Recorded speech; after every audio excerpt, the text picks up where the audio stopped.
하나님께서 오늘 우리에게 주시는 말씀은 구약 성경 중 창세기 25장 27절에서 34절까지 말씀입니다. 구약 성경 34면에 있습니다. 창세기 25장 27절에서 34절 이 계시의 말씀을 봉독할 때 살아계신 하나님의 음성을 들으실 수 있기를 바랍니다. 그 아이들이 장성함에 에서는 익숙한 사냥꾼이었으므로 들사람이 되고 야곱은 조용한 사람이었으므로 장막에 거주하니 이삭은 에서가 사냥한 고기를 좋아하므로 그를 사랑하고 리브가는 야곱을 사랑하였더라. 야곱이 죽을 쑤었더니 에서가 들에서 돌아와서 심히 피곤하여 야곱에게 이르되 내가 피곤하니 그 붉은 것을 내가 먹게 하라 한지라. 그러므로 에서의 별명은 에돔이더라. 야곱이 이르되 형의 장자의 명분을 오늘 내게 팔라. 에서가 이르되 내가 죽게 되었으니 이 장자의 명분이 내게 무엇이 유익하리요. 야곱이 이르되 오늘 내게 맹세하라. 에서가 맹세하고 장자의 명분을 야곱에게 판지라. 야곱이 떡과 팥죽을 에서에게 주매 에서가 먹으며 마시고 일어나 갔으니 에서가 장자의 명분을 가볍게 여김이었더라. 아멘. 지그지글러가 쓴 세계의 지혜라는 책에 나오는 이야기입니다. 어느 날 왕이 현인들을 불러서 세상의 지혜를 모두 정리해 와라 하고 명령을 내렸습니다.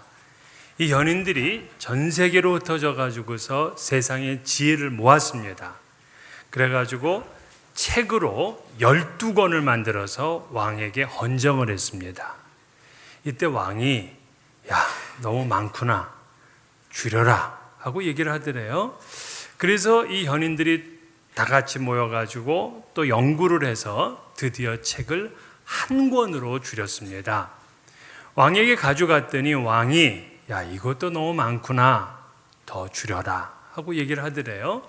현인들이 또다시 모여가지고 연구를 거듭한 결과 드디어 한 장의 종이에다가 세상의 지혜를 다 담았습니다. 그렇게 해서 왕에게 가져갔더니 왕이 하는 말이 한 줄로 줄여라 그러더래요. 그래서 이들이 연구를 하면서 마지막 결론에 도달을 하게 되었습니다. 세상의 모든 지혜를 한 줄로 이야기했습니다. 그게 뭐냐면 세상에 공짜는 없다라는 말이었어요. 근데 정말 인생을 보게 되면 어떤 것도 공짜로 얻어지는 게 없어요. 성공이든 명예든 연애든 물질이든 모든 것이 노력과 땀이 있어야 됩니다. 이 이야기를 읽으면서 그러면 성경은 한마디로 줄이면 무슨 말이 나올까? 이게 궁금했어요. 여러분은 어떻습니까? 성경을 한 단어로 줄이면 누구는 사랑, 누구는 구원, 누구는 약속, 여러 가지 많은 말씀을 하겠지만 저는 은혜라고 말하고 싶어요. 사랑도 구원도 약속도 하나님의 은혜가 없다면 그 모든 것은 가능해지지를 않습니다. 은혜가 뭐냐면 은혜의 뜻은 대가 없이 주어지는 하나님의 선물이에요. 쉽게 얘기하면 공짜입니다. 세상과는 정반대예요. 하나님께서는 영원히 죽을 수밖에 없는 죄인을 값없이 의롭다 인정해 주셨어요. 로마서 3장 24절 그리스도 예수 안에 있는 속량으로 말미암아 하나님의 은혜로 값없이 의롭다 하심을 얻은 자 되었느니라. 죄인이 값없이 의롭게 된 것, 이게 바로 은혜입니다. 그러니까 세상은 공짜가 없다, 이게 결론인데 구원은 공짜예요. 근데 문제는 누구에게는 공짜로 은혜가 베풀어져서 구원 백성이 되는데 누구에게는 그 값없는 은혜가 베풀어지질 않아서 영원히 멸망을 당하고 맙니다. 그러니까 하나님의 구원, 하나님의 심판은 뭐를 전제로 하고 있냐면 하나님의 선택을 전제로 하고 있어요. 하나님께서 선택하지 않는 자에게는 이 구원의 은혜가 베풀어지지 않습니다. 그렇기 때문에 구원과 멸망의 선택은 하나님의 주권에 달려 있어요. 이 말이 인간 입장에서는 좀 억울해요. 하나님이 주권적으로 선택한 사람은 구원을 받고 선택하지 못한 사람은 멸망을 받는다. 이것에 대해서 구약의 이사야 선지자 그리고 신약의 바울 사도는 똑같이 토기장의 비유로 설명을 했어요. 그래서 주권은 다 하나님께 달려있는 것이고 피조물은 이에 대해서 아무런 비판도 할 수가 없다는 거예요. 이사야 49장 9절 질그릇 조각 중 한 조각 같은 자가 자기를 지으신 이와 더불어 다툴진대 화 있을진저 진흙이 토기장이에게 너는 무엇을 만드느냐 또는 내가 만드는 것이 그는 손이 없다 말할 수 있겠느냐. 즉 여기서 토기장이는 하나님이고 진흙은 세상 사람들을 비유하는 거예요. 토기장이는 진흙을 빚어서 자기가 만들고 싶은 대로 만들어요. 밥그릇을 만들고 싶으면 밥그릇, 요강을 만들고 싶으면 요강, 자기가 마음대로 만듭니다. 어떨 때는 손이 없게도 만들 수도 있고 발이 없게도 만들 수 있어요. 앉아있게 만들 수 있고 서있게 만들 수 있고 모두 토기장이의 권한입니다. 만들어진 그릇이 토기장에게 뭐라고 할 수가 없죠. 절대 주권이 하나님께 있다. 이걸 가르쳤어요. 그래서 토기장의 그릇 중에는 정말 귀한 그릇도 있고 천한 그릇도 있습니다. 긍휼히 여김을 받는 그릇도 있고 진노를 받을 그릇도 있어요. 이것을 그릇이 토기장에게 따질 수가 없어요. 그들은 만들어진 피조물이니까.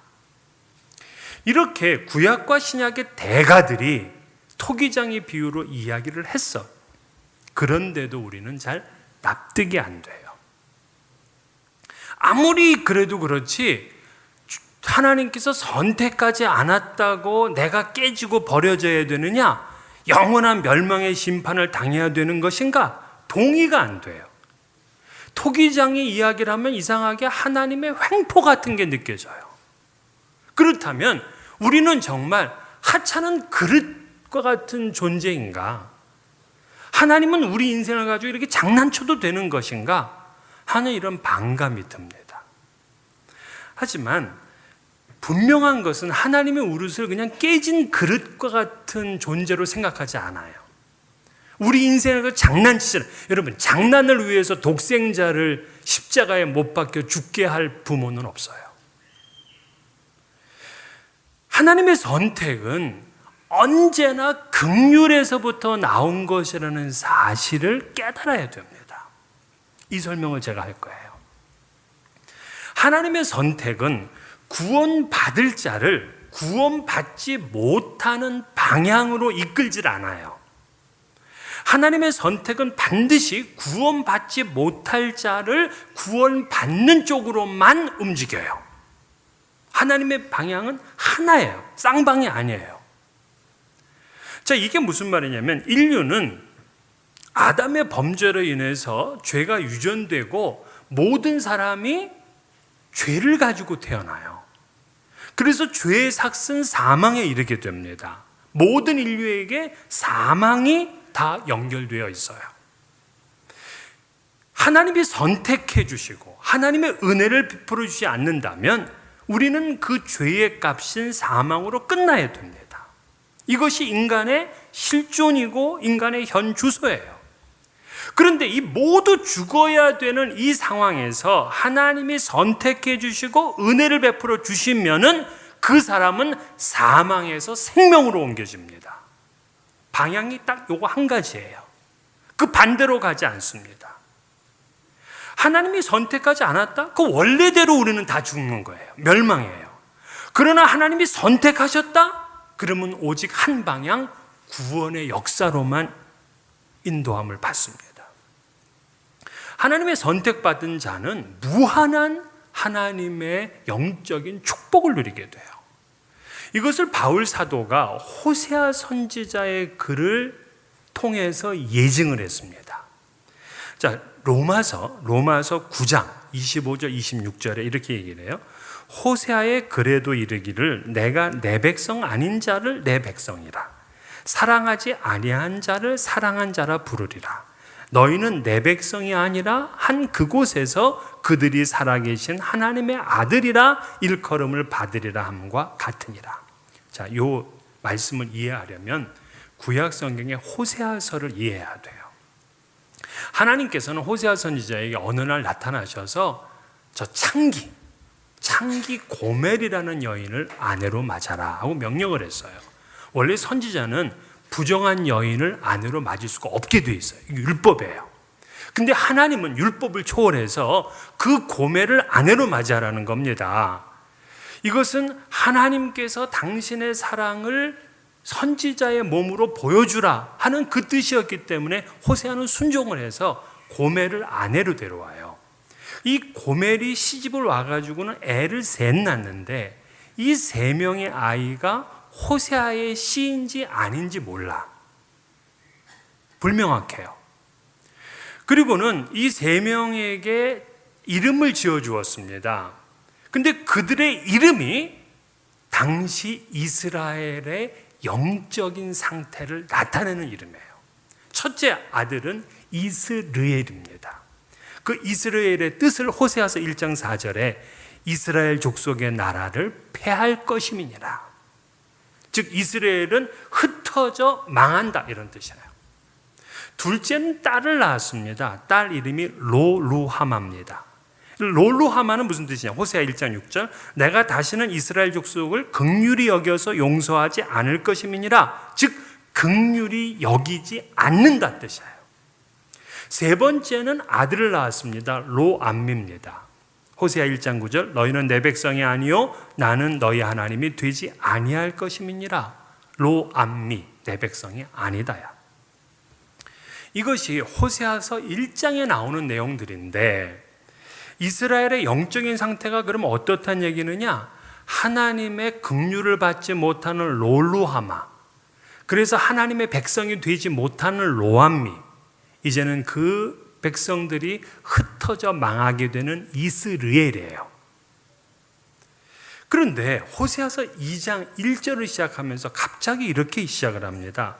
너희 형제에게는 암미라 하고 너희 자매에게는 루하마라 하라. 조금 전까지 있던 로자가 빠져 있어요. 로암미가 암미, 로루하마가 루하마야. 히브리어에서 로자는 아니다, 낫의 뜻이에요. 그러니까 로암미, 내 백성이 아니다 해서 로자가 빠지니까 내 백성이다가 돼. 로루하마, 하나님의 긍휼을 받지 못하다가 루하마, 하나님의 긍휼을 받은 자가 되어버렸어요. 자, 여기서 하나님의 선택의 방향이 어떻게 나타났느냐? 루하마가 루하마로, 로암미가 암미로. 방향은 이것밖에 없어요. 사도 바울은 이것을 누구에게 적용했냐면 이방인에게 적용했습니다. 이방인은 원래 하나님 백성 아니에요. 하나님의 사랑을 받는 자 아닙니다. 그런데 하나님께서는 그 이방인을 하나님의 사랑하는 자, 긍휼을 베푸는 자 루하마로, 하나님의 백성 암미로 부르시겠다는 거예요. 이것이 호세아서에서 나타난 하나님의 계획임의 섭리입니다. 이것이 하나님의 선택과 은혜의 방향성인 거예요. 바울은 호세아 선지자의 글에서 이 방향성을 읽은 거예요. 그렇습니다. 하나님께서 선택하지 않으셨다면 누구도 하나님 백성이 될 수가 없어요. 하나님 사랑 받을 수 없어요. 원래대로 망하고 끝납니다. 그런데 하나님의 은혜로 인해서 구원받을 자를 선택하셨고, 선택된 자는 심판을 면하고 하나님의 기업을 상속받게 됩니다. 이렇게 말씀을 드려도 또다시 우리는 질문이 생겨. 그러면 누구는 선택하고 왜 누구는 선택하지 않느냐는 거예요. 이거는 하나님 마음이야. 하나님이 그렇게 선택하셨어요. 왠지 몰라요. 그러나 하나님이 선택하지 않으셨다고 그 하나님을 비난할 수는 없어요. 예를 들어 건물에 화재가 났습니다. 이 건물에 있는 사람들은 다 타 죽게 생겼어요. 소방관들이 못 들어가. 이제 건물이 무너질 것 같아서 이게 누구도 못 들어가고 있어요. 그런데 한 시민이 그 광경을 보더니만 그냥 쏜살같이 그 건물에 들어가더니만 사람을 데리고 나오는데 내 아들을 데리고 나오는 거야. 그리고 또 들어가더니만 요번엔 내 딸을 데리고 오네. 또 들어가더니만 내 아내까지 데려왔어. 그러더니만 요번엔 들어가서 못 나왔어. 그 사람이 내 삼촌을 못 구해왔어. 내 아버지는 못 구해왔어. 자, 이 사람이 나쁜 놈입니까? 내 아버지, 딸과 아내는 구했는데 내 삼촌과 아버지를 못 구했어요? 그러면 나쁜 놈이냐고. 모두 다 불에 타 죽는 상황에서 이 사람은 자기 목숨을 희생하며 사람을 살렸어요. 그래서 우리는 그를 나쁜 놈이라 부르지 아니하고 영웅이라고 불러요. 살신성인이잖아요. 그가 자기의 목숨을 바쳐서 사람을 구했는데 구하지 않은 것 때문에 비난할 수는 없는 거예요. 오히려 내 딸과 아들과 아내를 구한 것에 감사하고 그분을 찬양하죠. 하나님의 구원이 그래요. 하나님의 선택은 멸망에서 생명으로 건져져요. 물론 우리는 그 선택한 기준이 뭐냐 자꾸 우리는 물을 수 있겠지만 그거는 하나님의 마음이에요. 예를 들어서 한 여자를 두 남자가 사랑을 해요. 한 여자는 두 남자를 다 택할 수가 없잖아요. 그래서 한 남자를 택해야 돼. 그래서 한 남자를 택하고 한 남자는 택함 받지 못했어. 택함 받은 사람이 여자에게 와가지고 Why not? 왜 나는 선택하지 않았느냐? 이렇게 물으면 이 여자의 마음, 이건 여자의 마음이고 여자의 권리예요. 사실 이 여자도 정확히 몰라. 그저 지금 이 남자는 내가 선택하고 싶은 사람이기 때문에 선택한 것뿐이야. 뭐 둘이 비교해서 더 잘났기 때문에 선택한 것도 아니에요. 사실 오히려 여러분 딸 가진 부모들 아시죠? 데려오는 거 보면 꼭 마음에 안 드는 남자를 데려와. 예? 이상하게 여러 사람들 가운데 부족한 남자를 데려온다니까? 이게 속상한 거예요. 아니 더 잘난 남자들이 얼마나 많은데 결국 고르고 골라서 지금 그 남자냐 말이야. 그런데 딸의 마음은 이상하게도 그 남자에게 쏠려요. 이 득실을 따져가지고 정하질 않아요. 연봉도 그렇게 높은 것도 아니고 뭐 집안의 배경도 그렇게 출중한 것도 아니에요. 뭐 학력이 높은 것도 아니야. 뭐 그렇다고 얼굴이 그렇게 잘생긴 것도 아니야. 근데 이상하게 저 남자 아니면 안 될 것 같아요. 그래서 이거를 사랑의 신비라고 하는 거예요. 사랑의 신비. 그러나 이 딸의 부모는 그 사랑의 마음으로 딸의 배우자감을 보는 게 아니야. 현실로 보기 때문에 연봉을 따져야 되고 집안을 따져.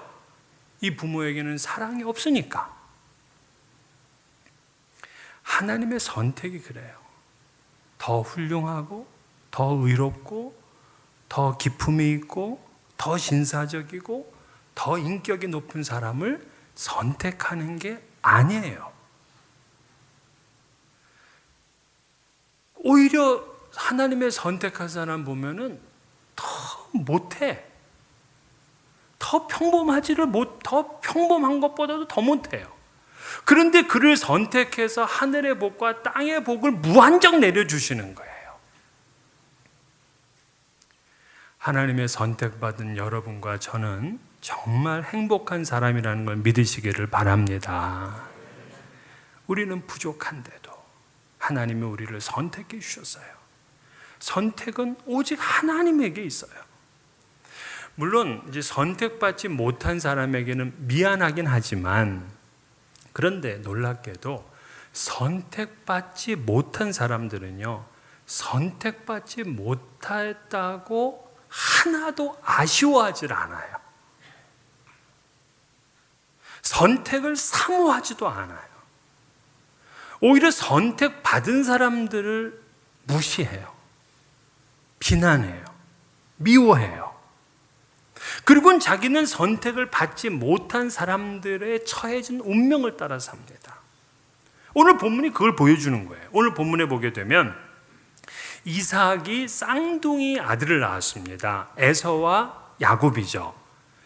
이삭은 원래 40세에 결혼을 했는데 아기가 없었어요. 20년 동안 없었어요.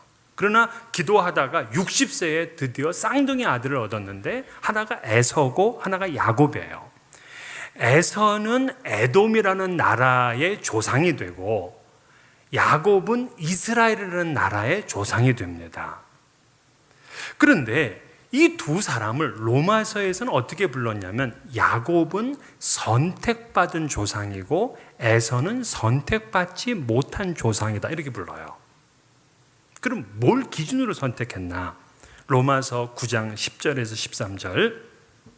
그뿐 아니라 또한 리브가가 우리 조상 이삭 한 사람으로 말미암아 임신하였는데 그 자식들이 아직 나지도 아니하고 무슨 선이나 악을 행하지 아니한 때에 택하심을 따라 되는 하나님의 뜻이 행위로 말미암지 않고 오직 부르시는 이로 말미암아 서게 하려 하사 리브가에게 이르시되 큰 자가 어린 자를 섬기리라 하셨나니 기록된 바 내가 야곱은 사랑하고 에서는 미워하였다 하심과 같으니라. 아니 지금 자식들이 아직 안 태어났습니다. 이들이 태어나서 무슨 남들에게 이렇게 평가받을 만한 선악을 행하지 않았어요. 안 태어났다고요. 그런데도 하나님은 야곱을 택하시고 에서는 택하지 않았어요. 큰 자가 어린 자를 섬길 거라고 미리 정하셨어요. 그리고 야곱은 심지어 사랑하고 에서는 미워하였다고 합니다. 야곱이 더 뛰어난 성품이었나요? 그가 더 영성이 깊은 사람이었나요? 에서는 나쁜 사람인가요? 불경건하고 불의한 사람인가요? 아니에요. 단지 하나님이 선택했기에 야곱을 사랑하고 에서는 그렇지 않기에 사랑하지 않은 것뿐이에요. 그런데 하나님이 선택하지 않은 에서를 보게 되면 놀랍게도 그는 세상을 따라 살아요. 그런데 하나님이 선택한 야곱은 놀랍게도 하나님을 따라 살아요. 하나님을 따라 살아 선택한 게 아니라 선택을 하나님이 했더니 하나님을 따라 사는 거예요. 선택을 안 했더니 세상을 따라 사는 거예요. 물론 오늘 이 본문을 보게 되면 선택을 받은 야곱이나 선택받지 못한 에서나 정말 부끄러운 조상들이에요. 에서는 사냥을 나갔다가 배가 고프다고 팥죽 한 그릇에 자기의 장자권을 팔아버렸어요. 이거를 신약 시대에 와가지고 히브리서 기자가 이렇게 평가했습니다. 혹 한 그릇 음식을 위하여 장자의 명분을 판 에서와 같이 망령된 자가 없도록 살펴라. 그러니까 에서는 팥죽 한 그릇에 장자권을 팔아버렸기 때문에 성경에서는 그를 망령된 자라 이렇게 얘기를 해요. 그러면 야곱은 훌륭한가요? 아니에요. 그는 형의 배고픔을 이용해서 형의 장자권을 빼앗아요. 여러분, 형이 밖에 나갔다가 배고프다고 하면 동생 어떻게 해야 돼요? 라면이라도 끓여줘야 되잖아요. 그런데 야곱은 미리 팥죽 한 그릇을 끓여놓고 그 대가로다가 형의 장자권을 요구한 거예요. 게다가 이 야곱은 아버지를 지독하게 속여가지고 아버지로부터 장자의 축복까지 갈아칩니다. 이거를 율법으로 판단하면은 이렇게 판단해요. 이인호 목사는 첫 번째, 하나님의 이름을 망령되이 일컫는 죄 3계명을 범했다. 아버지를 속인 죄 5계명을 범했다. 형의 것을 가로챈 죄, 즉 이웃의 것을 탐한 죄 10계명을 범했다. 여기에다가 소경의 길을 잃게 하는 자는 저주를 받을 것이다. 그 아버지 이삭이 눈이 안 보였잖아요. 이 율법까지 감안한다면은 야곱의 행동은 심각한 범죄였다는 거예요. 너무나도 부끄러운 조상이죠. 이스라엘의 12지파의 조상이 이 정도 되면 한심한 거 아닙니까? 그런데도 하나님께서는 그를 택하셔서 그에게 끊임없이 은혜를 베푸셔서 그를 이스라엘의 국부로 만듭니다. 어떻게 그를 만들어 가느냐 하는 것에 대해서는 계속해서 주일날 나눌 거예요. 그래서 오늘 하루로 끝나시면 안 돼요. 이게 지금 계속 시리즈로 나가게 되기 때문에 계속 나오셔야 돼. 그런데 이 선택을 받지 못한 에서는 어떤 삶을 살았느냐? 그는 하나님의 기업의 가치를 가볍게 여겼습니다. 그는 원래 이삭의 장자예요. 장자는 영적인 축복을 받을 권리를 가지고 있습니다. 그런데 에서는 이 장자의 축복을 너무 쉽게 생각한 거예요. 팥죽 한 그릇에 바꿔버려도 후회를 하질 않아요. 그는 하나님의 복이 얼마나 소중한지를 몰라. 이게 선택받지 못한 사람들의 특징이에요. 하나님께서 주시는 이 영적인 복이 얼마나 가치 있고 귀한지를 몰라요. 여러분, 제가 한 질문을 하겠습니다. 야곱과 에서는 할아버지 아브라함하고 같이 살았을까요? 안 살았을까요?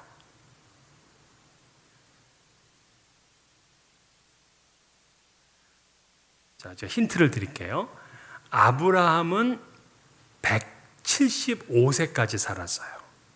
그리고 100세의 아들 이삭을 얻었어요. 이삭은 60세에 에서와 야곱을 낳았어요. 자, 그러면 같이 살았다 안 살았다? 살았어. 몇 년 동안? 15년 동안. 여러분, 15년이면 아이가 그러니까 중고등학교 시절까지 같이 있었다는 거예요. 아브라함이 두 손자를 데려다 놓고서 얼마나 하나님 얘기를 했겠습니까? 이분은 직접 하나님을 경험하고 하나님의 친구였어요. 그러니까 엄청나게 하나님에 대한 이야기를 했는데도 장자인 에서는 아무리 얘기를 해도 그 영적인 복이 자기에게 와 닿지가 않아. 그게 귀하지가 않아. 근데 장자의 축복을 정작 받을 수가 없는 야곱은 그 할아버지 아브라함의 이야기, 아버지 이삭의 이야기를 들으면서 그 영적인 복에 대한 너무나 간절한 사모함이 있는 거예요. 그런데 에서는 전혀 그 영적인 은혜를 사모하지 않아요. 그래서 그냥 들에 나가 사냥을 하고 세상 사람들과 어울리고 그 이방 여인들과 같이 어울리며 그렇게 지냈어요. 그래서 결국에는 이방 여인을 아내로 맞이하잖아요. 창세기 26장 34, 35절 에서가 40세에 해쪽 속 브에리의 딸 유딕과 해쪽 속 엘론의 딸 바스맛을 아내로 맞이하였더니 그들이 이삭과 리브가의 마음에 근심이 되었더라. 자기 할아버지 아브라함은 그 아들 이삭의 아내를 얻기 위해서 동족에게 보냈어요. 그만큼 하나님의 백성들과의 혼인을 소중하게 여겼어요. 근데 에서는 이방 여인을 둘이나 취했어요. 바로 이 사람의 삶의 기준이 말씀이 아니라 정욕이었기 때문에 그래요. 그래서 야곱과 에서의 차이는 뭐냐? 영적인 은혜의 가치를 아느냐 모르느냐예요. 에서는 예배를 우습게 합니다. 교회 생활에 흥미가 없어요. 성경을 고리타분하게 생각합니다. 기독교의 복음의 진리에 감격하지 않아요. 이게 에서예요. 하나님의 은혜에서 제외된 사람입니다. 선택받지 못하고 운명처럼 멸망당해야 되는 사람입니다. 그러나 하나님의 은혜를 받은 사람, 선택받은 사람은 영적인 가치를 알아요. 육체의 즐거움보다 영적 즐거움을 더 귀한 것으로 알고요. 세상에서 놀이보다 교회에서의 예배를 더 즐거워합니다. 우리 믿음의 조상인 야곱과 에서 모두 그렇게 내세울 만한 것이 없었던 사람들이에요. 에서는 정욕을 따라서 제 맘대로 살았고 영적인 가치를 귀하게 여기질 않았어요. 야곱도 장자의 축복을 받기 위해서 형에게 사기치고 아버지를 지독하게 속였어요. 두 조상 모두 부끄러운 사람들이에요. 그런데 이 둘의 차이점이 무엇이었냐면 선택하지 않은 사람에게는요, 하나님이 그의 인생에 개입을 안 하세요. 에서는 사냥꾼의 조상인 니므롯처럼 사냥을 즐겼어요. 이 니므롯은 누구냐면 노아에게 저주를 받았던 아들인 함의 자손이에요. 그러니까 저주를 받은 이방의 즐거움을 가지고 에서는 살았습니다. 그가 이방인 아내를 2명이나 두었는데도 하나님은 그의 삶에 개입을 하지 않는 거예요. 하나님이 그의 삶에 함께하지 않으니까 그가 나라를 만들었는데도 그는 비참한 운명으로 끝나고 맙니다. 그런데 하나님께서 선택하신 이 야곱의 삶에는 하나님이 끝까지 개입을 하세요. 그가 아내를 얻고 어디서 살아야 되는지, 무엇을 해야 되는지, 언제 떠나야 되는지 계속해서 말씀을 하고 개입을 하세요. 그래서 하나님은 그를 위대한 하나님의 작품으로 빚어가시는 거예요. 그는 부끄러운 사람이었어요.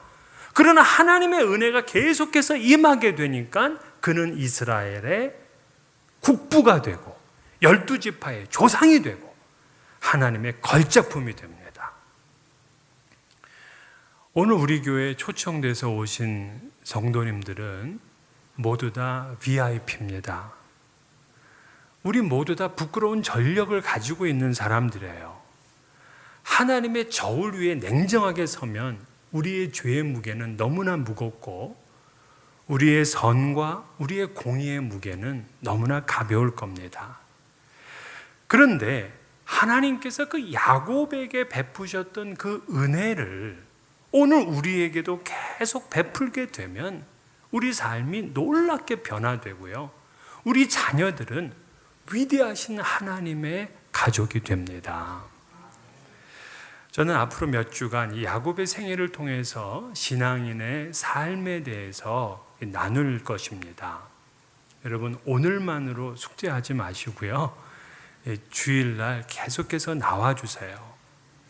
하나님의 택함받은 사람들은요, 영적인 가치를 알고 더 사모하는 마음을 갖습니다. 나중에도 우리가 함께 나눌 기회가 있겠지만 야곱이요, 얼마나 하나님의 복을 사모했냐면 하나님의 천사와 씨름하면서도 그의 허리를 놓지 않았어요. 자기의 허벅지 관절이 부러지는데도 하나님을 붙들었어요. 그만큼 영적인 복을 사모합니다. 오늘 여러분 모두에게 하나님의 은혜가 있기를 바라고 영적인 은혜를 사모하시는 여러분 되시기를 주의 이름으로 축원합니다.